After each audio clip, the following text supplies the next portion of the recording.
अगर आप Apple, Microsoft या टेस्ला के शेयर्स लेना चाहते थे लेकिन फॉरेन ब्रोकर अकाउंट की वजह से नहीं ले पाते थे, तो अब दोस्तों गेम चेंज हो चुका है हर एक इन्वेस्टर्स के लिए। क्योंकि दोस्तों अब इंडिया के इन्वेस्टर्स सीधा यूएस स्टॉक्स खरीद सकते हैं, और वो भी इंडियन एक्सचेंज के थ्रू ही। और सिर्फ यही नहीं, आप ग्लोबली 30 कंट्रीज में भी अब से इन्वेस्ट कर सकते हो। और ये चीज दोस्तों एनएससी ने खुद बताया है। और ऐसा भी नहीं है कि आप बड़ा इन्वेस्टमेंट करना पड़ेगा, आप 500,000 से भी स्टार्ट कर सकते हो अपना इन्वेस्टिंग। लेकिन रुक जाओ दोस्तों, ये काम कैसे करने वाला है, पैसा कहाँ जाएगा आपका, क्या ये चीज सेफ भी है? तो ये लेटेस्ट न्यूज दोस्तों आज की वीडियो में हम सिंपल लैंग्वेज में समझेंगे और सारे क्वेश्चन के आंसर करेंगे आपके, जो कि हर एक इन्वेस्टर एंड ट्रेडर के लिए जानना काफी ज्यादा इंपॉर्टेंट है। तो चलिए बिना टाइम वेस्ट करे वीडियो को शुरू करते हैं। सबसे पहले दोस्तों समझ लेते हैं कि आखिर लेटेस्ट न्यूज आया क्या है। तो आपको बता दूं कि एनएससी इंटरनेशनल एक्सचेंज यानी कि एनएससी आईएस ने दोस्तों लॉन्च कर दिया है ग्लोबल एक्सेस प्लेटफॉर्म हर एक इंडियन इन्वेस्टर्स के लिए। और ये Indian investors can now invest in US listed stocks. जी हाँ दोस्तों, मतलब कि आप हर एक यूएस के अंदर जितने भी लिस्टेड स्टॉक्स है उनमें आप भी इन्वेस्ट कर सकते हो अब से, और वो भी सीधा इंडियन एक्सचेंज के थ्रू। पहले दोस्तों आप अलग अलग तरीके से कर तो सकते थे, लेकिन वो काफी ज्यादा कॉम्प्लिकेटेड हो जाता था। लेकिन अब ये चीज खुद एनएससी लेकर आ रहा है। जैसे कि एग्जांपल की बात करें, आप चाहे एप्पल में इन्वेस्ट करना चाहो, माइक्रोसॉफ्ट में इन्वेस्ट करना चाहो, तो आप डायरेक्टली इंडियन एक्सचेंज के थ्रू आप कर पाओगे। और साथ ही दोस्तों एनएससी ने ये भी बोला है कि 30+ ग्लोबल मार्केट भी ऐड हो सकते हैं आने वाले 3 से 6 महीनों के अंदर। मतलब कि यूएस तो ऑलरेडी ऐड हो चुका है अभी से, और भी ज्यादा 30 ग्लोबल मार्केट ऐड हो सकते हैं इसके अंदर। तो मतलब काफी ज्यादा अपॉर्चुनिटी होने वाली है दोस्तों आपके लिए। अब बात कर लेते हैं कि मनी का प्रोसेस क्या रहेगा इसके अंदर। तो यूएस स्टॉक दोस्तों डॉलर में ट्रेड होते हैं, वो तो आपको पता ही होगा, और हमारा पैसा रुपीज में होता है। तो आपको पहले डॉलर में कन्वर्ट करना पड़ेगा इसको। जैसे कि देखें, तो आपको सबसे पहले तो ट्रांसफर करना पड़ेगा आपका इंडियन पैसा आपके इंडियन बैंक अकाउंट से ही, और वो सीधा कन्वर्ट हो जाएगा डॉलर के अंदर। और ये सारी चीजें दोस्तों अपना इंडियन एक्सचेंज के अंदर ही हो जाएगा, आपको कुछ भी करने की ज्यादा जरूरत नहीं है, सिर्फ आपको अपना पैसा लगाना है उसके अंदर, और वो ऑटोमेटिकली फिर डॉलर में कन्वर्ट भी हो जाएगा, और आप डॉलर के अंदर से यूएस स्टॉक बाय कर पाओगे डायरेक्टली। और ये चीज दोस्तों LRS रूल के अंदर आती है। इसका मतलब कि investing money outside India legally, मतलब कि आप लीगल तरीके से इंडिया के आउटसाइड के कंट्रीज में भी ग्लोबल मार्केट के अंदर इन्वेस्ट कर सकते हो। और ये सारी चीजें दोस्तों गवर्नमेंट के अंडर आती है, तो कोई भी इलीगल चीज नहीं है इसके अंदर।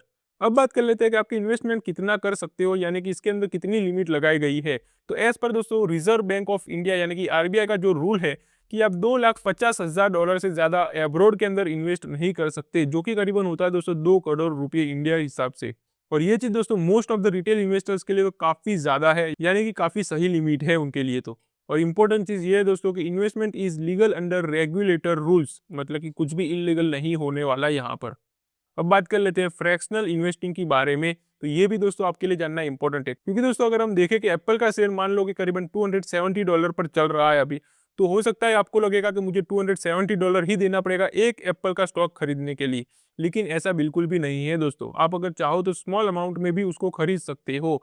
जैसे कि मान लो आपके पास सिर्फ $10 ही है, तो आप वो $10 से भी वो स्टॉक खरीद सकते हो। हालांकि वो आपको पूरा स्टॉक नहीं मिलेगा $270 का, आपको उसके अंदर से कुछ हिस्सा मिल जाएगा जितना आपने अमाउंट इन्वेस्ट करा है उस हिसाब से। ये भी काफ़ी अच्छी चीज़ हो जाती है कि आप छोटे अमाउंट से भी इन्वेस्ट कर सकते हो अब। और इसी चीज़ को दोस्तों बोला जाता है फ्रैक्शनल इन्वेस्टिंग। तो ये भी एक अच्छी चीज़ है आपके लिए। अब बात कर लेते हैं लिमिटेशन के बारे में, यानी कि आप किस चीज़ में अलाउड हो इन्वेस्ट करने के लिए यूएस के अंदर और किस चीज़ में नहीं हो। हालांकि दोस्तों ग्लोबल मार्केट का भी जब आएगा अलाउड हो जाएगा, यानी कि 3 से 6 महीने का बोला गया है, तो वो मैं आपको अपडेट कर दूंगा जब भी आएगा। उसके लिए आप चैनल को सब्सक्राइब कर लेना। अभी हम बात कर रहे हैं दोस्तों यूएस के अंदर इन्वेस्ट करने के बारे में। तो यूएस के अंदर दोस्तों जो चीज़ें अलाउड करी गई है वो है स्टॉक्स एंड ईटीएफ, यानी कि आप सिर्फ इन दो चीज़ों के अंदर इन्वेस्ट कर सकते हो। और जो चीज़ अलाउड नहीं है अभी वो है फ्यूचर एंड ऑप्शन, यानी कि FNO and crypto. Platform is for simple investing. इस चीज़ से दोस्तों क्लियर हो जाता है कि अभी के लिए एनएस ने ये चीज़ जो ओपन करा है डोर नया, वो सिर्फ इन्वेस्टर्स के लिए अच्छा है, यानी कि ट्रेडर इसमें कुछ भी नहीं कर सकते अगर आप ट्रेडिंग करना चाहते हो तो।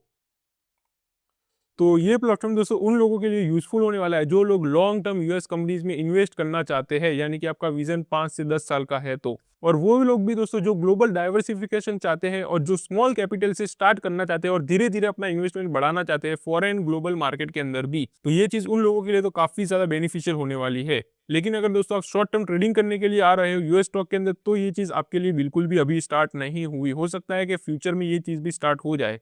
और दोस्तों अगर आप ऐसे ही डेली अपडेटेड रहना चाहते हो, जैसे कि नए ग्लोबल मार्केट भी ऐड होने वाले हैं इसके अंदर, उस सब के लिए दोस्तों आप चैनल को सब्सक्राइब जरूर कर लेना, क्योंकि हम रेगुलरली आपको अपडेट देते रहेंगे इस सभी चीज़ों के बारे में।